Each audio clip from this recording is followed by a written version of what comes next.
순서대로 하면 최초 부리신 우리 상계왕 남선부주 교주이신 석가모니 부처님과 두 번째로 불가를 이루신 다보 부처님 법화경에 나오죠. 세 번째는 칠구지불모왕불, 원래 이름은 칠구지불모왕입니다. 그런데 우리 불교계에서는 칠구지불모 준제보살 그러죠. 이분이 세 번째로 불가를 이루셨으나 이분은 남선부주에서 불가를 증할 때 수행자가 나오실 그때만 남선부주에 오십니다. 그래서 그 칠구지불모왕불은 오열에로 넣어주지 않고 네 번째 저기 동방만월세계 약사일이광열애불을 오열에로 넣습니다. 다섯 번째 서방정토 극락세계 아미타열애 부처님을 넣고요. 그리고 오늘 우리가 모시게 되는 법보관장 모명물을 오열에 넣습니다. 이분은 아무도 모릅니다. 이 오열의 부처님 중에서 법보관장 모명물을 위시해서 오늘 산악물을 모시고 치성광열애물을 모십니다. 세 부처님을 모십니다. 그래서 삼불보전이라고 이름을 했는데 이 보명부처님은 무슨 역할을 하시느냐 하면 1. 법보를 관장하신답니다. 최초 불부터 지금까지 불과를 이루신 부타 부처의 말씀을 경전, 불경, 불전으로 편집을 해서 영궁에다가 보관하시는 책임을 갖고 있습니다. 2. 여기 지금 그림에도 나와 있지만 용들이 이 용궁에도 있고 부처님 나라에도 있습니다. 그 용들은 호법을 합니다. 불법을 외호합니다. 그 많은 수의 용들을 관장하십니다. 3. 불과를 증할 때 수행인이 나와서 불과를 증하면 무아속 절대계의 빛으로 이루어진 불신이 생기게 되는데 그 불신착의 불신과 이 몸뚱이 속에 있는 불과를 증한 데 수행인 색신 속에 들어있는 영체 영혼체가 수행을 억겁을 해왔기 때문에 빛덩어리로 됩니다. 그래서 이 영체와 자기 불신과 계합을 하게 되는데 계합을 해야 불과를 증했다 합니다. 계합을 할 때 이 보명물께서 증명하시고 삼천대천세계 모든 부처님께 알립니다. 이런 역할을 하십니다. 그 외에 불법을 외워하는 최고의 직분을 띈 부처님이십니다. 우리 보명부처님은 오열의 부처님 중에서 한 분이신 그런 부처님이시단 말이에요. 이 탱화를 그릴 때 한 달이 넘게 최고의 화공들 6명을 불러서 한 달이 넘게 그렸고 무려 10번 이상 고쳤습니다. 그래서 여러분이 앞으로 여기에 들어와서 탱화를 보실 텐데 이 탱화 속에는 청룡도 있고 황룡도 있고 보명물이 가시는 곳마다 따라다닙니다. 입에는 여의주를 물고 있고요. 보명부처님은 오열의 부처이기 때문에 좌우 부처가 붓다랍니다. 그 붓다들은 또 각기 좌우 부처의 불격을 갖춘 최상수 보살을 거느리고 있고 그리고 보살급에 해당하는 많은 용왕대신들을 거느리고 있습니다. 사해왕, 8대왕, 25대왕 등 많은 용왕들을 거느리고 있고 또 법보를 관장하고 계시기 때문에 그 부처님 대리석으로 만들어진 서고서고마다 또 보살급의 할아버지가 지키고 있습니다. 그래서 이 탱화 속에는 그런 할아버지까지 다 담았습니다. 그리고 부처님은 두 사람의 천녀들이 꼭 시중을 드리는데 그래서 보면 위에 천녀들이 2명씩 있습니다. 이 불교 경전도 담고 있고 천녀들도 담고 있고 여러 용왕대신들 아라한을 훨씬 뛰어넘은 보살급에 해당하는 그런 용왕대신들을 많이 담고 있습니다. 이분들이 오늘 여러분 앞으로 현지사 삼불보전을 중심으로 해서 상주하게 된답니다. 이것은 삼천대천세계 모든 부처님이 그렇게 합의를 했습니다. 그래서 여러분 여기에 화신이 아닌 본불신이 상주하신다는 사실을 알려드립니다. 붓다가 되면 스님이 책에서 많은 이야기를 했을 겁니다. 붓다가 되면 몸이 셋이라는 것, 중생들인 우리는 몸이 하나지만 불과를 증하면 몸이 셋이 된다는 것. 그런데 셋을 설명하기가 조금 어려워요. 너무도 차원이 높기 때문에. 그래서 두 몸을 지니고 있다 하는 것이 좋을 것 같아요. 법신과 보신을 하나로 묶어서 이 색신, 불과를 이루었기 때문에 색신을 화신이라고 합니다. 저 불계에 있은 법신과 보신을 묶은 본, 진신본, 불신 그렇게 둘로 나누어서 말하면 좋을 것 같습니다. 그래서 붓다는 불과를 증하면 저 위에 빛으로 이루어진 불신이 있단 말입니다. 이런 소식을 지금 불교계에서는 전혀 모릅니다. 그래서 마음이 부처다. 마음을 깨치면 붓다다. 이런 말을 하지요. 그건 이제 시작인데요. 거기서 이제 그 마음이 모든 것의 근원자리라는 것을 깨쳐서 이제 두타행으로 나가라고 합니다. 부처님은요. 두타행이라는 것은 무슨 말이냐 하면 나라고 하는 생각을 버려버려라. 나라고 하는 소화적인 생각, 요놈을 없애버리는, 죽여버리는 이런 수행에는 두타행이 최고입니다. 두타행이라는 것은 아주 위험하고 무서운 저 정글 속 같은 데서 음막을 짚고 수행하는 것을 두타행이라고 합니다. 그리고 이렇게 거리로 나가서 탁발을 해서 먹고요. 그래서 위험한 곳, 구렁이, 독사, 호랑이, 귀신들이 많다고 하는 공동묘지 같은데 정글 속의 정갈 같은 무서운 독충들이 사는 그런 위험한 곳에서 음막을 짚고 수행을 합니다. 이게 두타행입니다. 이렇게 수행하지 않고는 나라고 하는 생각, 이 몸뚱이에 대한 착, 상을 버릴 수 없습니다. 그래서 부처님께서는 두타행을 간절히 권하고 계십니다. 그래서 두타행을 잘해서 이제 자기 똑 떨어져 버려야 하라고 하는 생각도 다 떨어지고 상이 다 떨어진 그 자리를 부처님께서는 아라한이라고 합니다. 그런데 선불교에서는 그 자리를 조사, 불그럽니다. 아닙니다. 아라한에서 이제 불과를 증하려면 100천만 겁을 가야 해. 아라한이 보살이 되려고 사람 몸을 받아 오직 원력 수생합니다. 아라한 위가 보살입니다. 그래서 보살이 되고, 그래서 정토에 가고, 정토에서 불과를 증하기 위해서 또 사람 몸을 받고, 사람 몸을 받고 하기를 무량겁을 해서 불과를 증한답니다. 그렇기 때문에 저 무아 속 절대계에 계시는 불신은 빛으로 이루어졌답니다. 빛도 이 세상에 없는 빛, 삼천대천세계에 없는 빛, 중생이 보기만 하면 가루가 되어버릴 빛, 그러면서도 너무도 아름답고 영롱하고 안팎이 드러난 그 무량광이라고 하는 빛으로 이루어졌답니다. 붓다는요. 그래서 영원히 미래제가 다 해도 안 죽는 거예요. 멸도 할 수 없는 거예요. 붓다는요.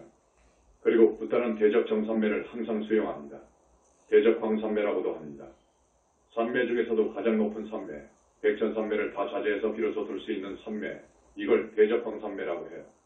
붓다는 부처님은 항상 그런 대적광산매를 수용할 수 있습니다. 그런데 그 산매의 맛은 스님 개성의 환희 자체라고 했습니다. 아라한 산매는 아주 안온하죠.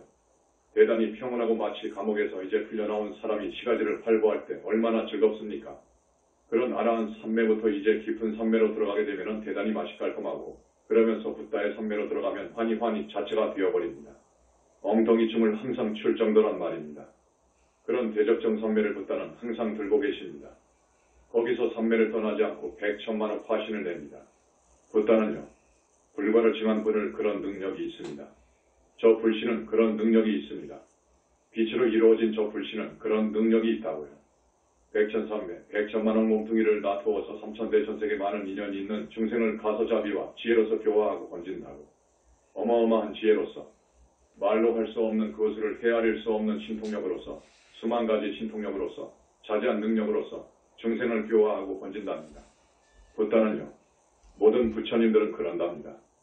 오늘 우리가 오른편에 모시는 산왕불은 또 어떤 분이냐 하면은 남선부주에 많은 산이 있죠. 그곳 작은 산이 있죠. 거기마다 그 세계를 주관하는 산왕대신이 있습니다. 보살입니다. 그러니까 삼천대천세계의 산왕대신은 수를 헤아릴 수 없습니다. 그 삼천대천세계의 산왕대신을 총관장하는 분이 불과를 증한 산왕불이라고 하는 부처가 주관하십니다. 이 사실도 현지사밖에 모릅니다. 이걸 알았습니다. 그래서 오늘 모시게 되었고요. 또 여러분, 저기 별, 이 무변의 공안에는 별의 수가 모래 수보다 대단히 많습니다. 별의 수가 1000억 곱하기 1000억도 더 된다고 합니다. 그 별마다 중생들, 몸뚱이 없는 유정들, 기체 인간이 살고 있습니다. 그래서 그 별을 관장하는 성군, 별이왕 이 별마다 있습니다. 그 성군을 총괄하는 분이 칠원성군입니다. 칠원성군을 또 통괄하는 분이 붓다인 치성광열의 불이십니다. 그래서 오늘 우리 현지사에서는 보명부처님, 산왕부처님, 그리고 치성광열의 불을 모셨습니다. 왜 이 세 분을 모셨느냐? 이 세 방면에서 남선부주 인간들의 기룡화복을 주관합니다. 그래서 그럽니다. 남선부주 인간들의 기룡화복을 주관하면서 복도 줍니다. 나도 옛날에는 절에 불려 다니면서 저만도 하고 했습니다. 그런데 지뢰불교의 저만은 여러분 어떻게 하는 줄 압니까? 나무나 석고나 청동이나 돌이나 철로 불상을 만들지요. 혹은 탱화를 그리지요. 그래가지고 저만을 합니다. 가령 전필법을 보면요. 법사가 붓을 들고 그 부처님의 눈을 향해서 점을 찍는 신용을 합니다. 그리고 마음속으로는 부처님, 천암 해안법안 불안이 열리소서, 불안무한을 갖추소서, 또 천안통, 숙명통, 타심통 이런 육통을 갖추소서 한다고요. 삼매 속에서 이루어지는 겁니다. 그래서 아까 스님이 불렀잖아요. 미리서 다 합의가 된 겁니다. 합의가 된 거예요. 그러면 우리 보명부처님은 상시에 용궁에 계시거든요. 그런데 삼불버전 내가 지어놓을 테니까 우리 삼불버전에 와 계시오. 왜 좋다고 하겠습니까? 정법을 펴는 정말 소중한 도량이기 때문에 현지궁 현지사가 부처님의 정법을 펴기 위해서 좋습니다 한 거예요. 본불이 오신 거예요. 화신이 아니야. 본불이 오신 거예요.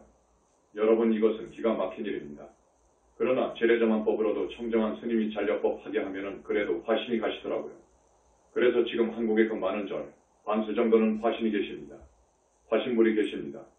그러나 본불이 가 계신 곳은 세계 어디도 없습니다. 여러분 화신하고 본불신하고 구별할 수 있어야 해요. 저기 허공의 달이 본불이라고 하면 물속의 달이 화신입니다. 알았죠? 그래서 우리 현지궁 현지사는 본불님이 상주하십니다. 거의 상주하신다 하는 것을 알아주십시오. 경전을 보면 열애의 법신은 오는 곳도 없고 가는 곳도 없고 고래가 없다고 해요. 머문도 없고 그 말은 맞아요. 그 말은 맞으나 이 화신, 이 겉모습, 요 몸뚱이, 그리고 빛으로 이루어진 저 불신, 이쪽에서 볼 때는 왔다 여기 계신다 가셨다 말이 되는 거예요. 그러나 당신께서는 여기 계시지만 아까 스님이 말씀했듯이 항상 대적황상면을 떠나지 않습니다. 대적정산매에 항상 계십니다. 그래서 부처님은 가신 곳마다 계시는 곳마다 소위 경전에서 이야기하는 상적광토요 연화장세계인 거예요. 부처님은 빛으로 이루어졌다고 했죠. 빛으로 이루어졌어요. 여름 한낮에 다이아몬드를 햇빛 아래에 놨다 해봐요.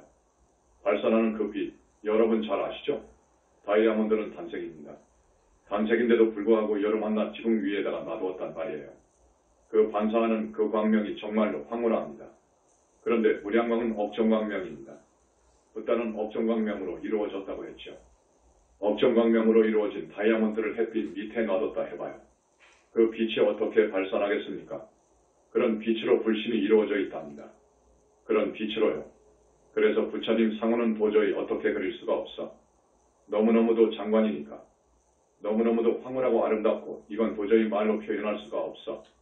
그런 빛으로 이루어진 불신이야. 그래서 그 불신은 삼천대천세계까지 비출 수 있어. 견적법계 할 수 있어. 빛덩어리라서 모든 법계를 비출 수 있어.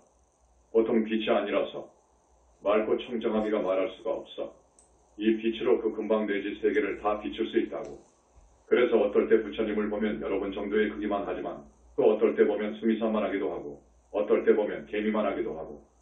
자, 우리 부처님이 지금 여기 오셨는데 어디에 계신 줄 아세요?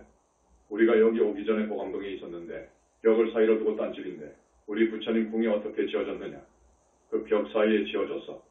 5cm, 10cm도 안 되는 벽 사이에 궁궐이 목욕탕이 강물이 흐르고 그런데 여기는 아직 안 지어져 있습니다. 그런데 곧 짓습니다.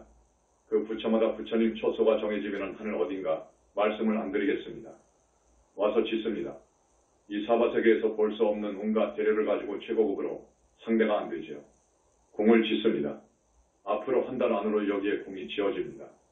여러분들은 봐도 궁이 안 보이지. 그 궁 안에는 세 부처님의 거소도 있고요. 목욕탕도 있고요. 강물도 흐르고 있고요. 또 용이 와서 있으니까 그 용이 살 수 있는 호수도 있고요. 그렇게 됩니다. 여러분이 아마 유마경을 보신 분이 있을 거예요. 유마경에 부사의품이 있어요. 32,000개나 되는 사자자를 가져다가 유마거사 방장실에 넣었답니다. 그런데 그 방장실이 더 넓어진 것도 아니고 유마거사가 사시는 비아리성이 더 좁아진 것도 아니었다. 그거요. 겨자씨 속에 수미산을 집어넣어도 수미산이 적어지거나 겨자씨가 커지는 것도 아니다 말이에요. 이것을 화엄경의 사사무의 애돌이라고 합니다. 그래서 이 어려운 화엄경을 조금이라도 이해를 해주십사 하고 스님이 여러분한테 비유를 들어 이야기해드린 겁니다.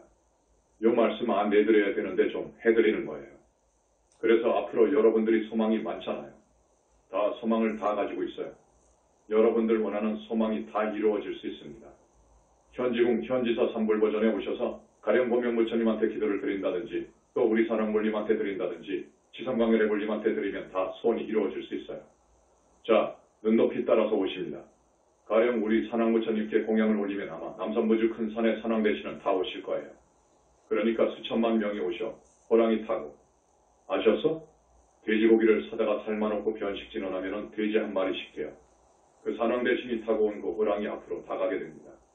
그래서 북적하게 호랑이도 먹고 또 그 많은 산왕대신들이 여러분들이 올린 공양을 변식진원하기 때문에 충분히 잘 잡수시고 그럽니다. 그러면 어떻게 되죠? 그렇게 되면 근데 이 산왕대신이요. 아까 스님이 말씀했어요. 보살급이라고. 보살은 아라한과 정말 천지 차이입니다. 보살급은 대단한 분들입니다. 그런데 여러분 지금까지 보살급의 산왕대신에게도 공양을 아마 드리지 못했을 겁니다. 그 밑에 아라한도 그 밑에 아주 수단급의 산신들한테 드렸을 거예요. 그리고 그 다음 외도 산신도 있고 외도 칠성도 있고 외도 용신도 있다는 사실을 말씀을 드리는데 그 부분은 시간이 없어 말 못합니다. 그리고 우리는 법보관장 보명부처님은 오열애이기 때문에 저하보처가부터 사자왕불보장보살, 장엄승불 원력보살인데 이분들의 각각도 저하보처는 상수보살임을 밝혀놓았습니다. 부산에 무려시고 부처님을 모시게 되는데 10업은 전부 실체를 밝혔습니다. 3000년이 되는 동안에도 실체가 안 밝혀졌습니다. 대세지보살이 어떤 부처님의 보살 이름이거든요. 극락세계 대세지보살. 그 부처님 이름도 전부 밝혔습니다. 다보열의 부처님의 보살 이름 증명보살도 밝혀놨고 좌우보처 부처님 이름 유리왕불, 상운왕불도 다 밝혀놨고 그리고 준재보살님의 부처 이름 정명행왕불도 밝혀놓았고 지장보살이 불과를 증했는가 여부도 밝혔고 시방열액을 전부 밝혔습니다. 그래서 3000년이 내려오는 동안에 별로 밝혀진 바 없으나 우리가 많은 것을 밝혀놓고 있습니다. 그래서 부산법회 때에는 그런 걸 또 공개해서 이 중요한 법문 내용은 스님이 그랬죠. 아까 우리 현장보살님도 말씀을 했지만 이 세계에 불교 역사에 내어놓습니다.